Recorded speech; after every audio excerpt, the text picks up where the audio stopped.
The next question is, because Mr. Holmes always had anxiety regarding oral communications with other people and never had issues of cognition in drugs or alcohol, doesn't that seem inconsistent with a typical case of onset of schizophrenia?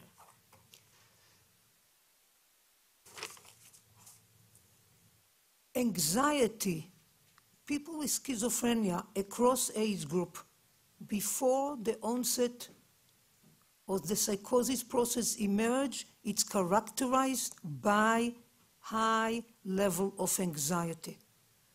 So the fact that Mr. Holmes has experienced it at a young age made him more vulnerable and likely to have a more severe illness than somebody who was relatively well adjusted, was communicating and had friends, will have a milder form of illness. When multiple factors coalesce, like in any other disorder in the body, the brain is hit more severely.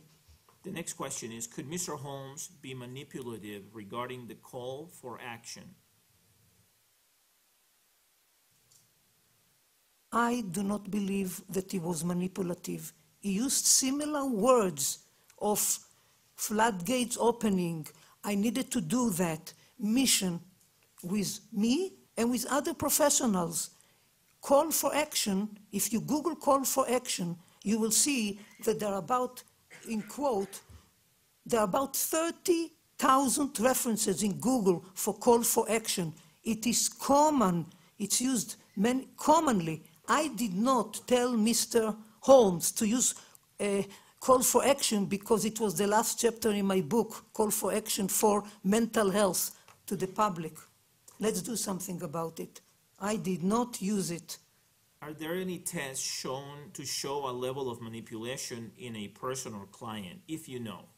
Yes, you can check on my lingering as part of the personality evaluation, and when he was checked repeatedly, there was no evidence of malingering by the psychologist who evaluated him.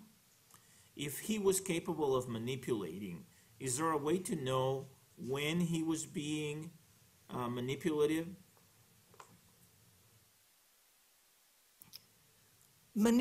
I will use manipulative here in the extent of not revealing all the information and not lying.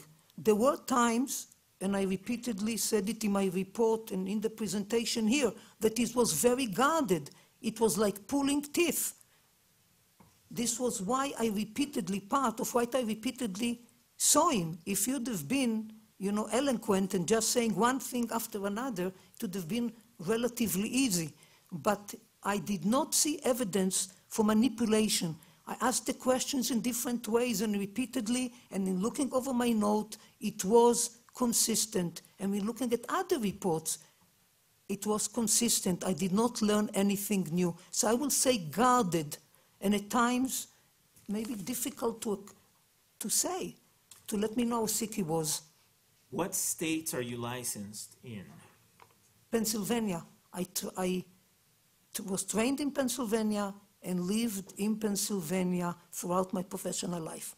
Does having a mental illness make a person insane? No. As a person progresses in their mental illness, does that change? It will depend. Some people progress in the mental illness and remain totally sane and able to function or live in the community without support, sometimes with support, but they're totally sane.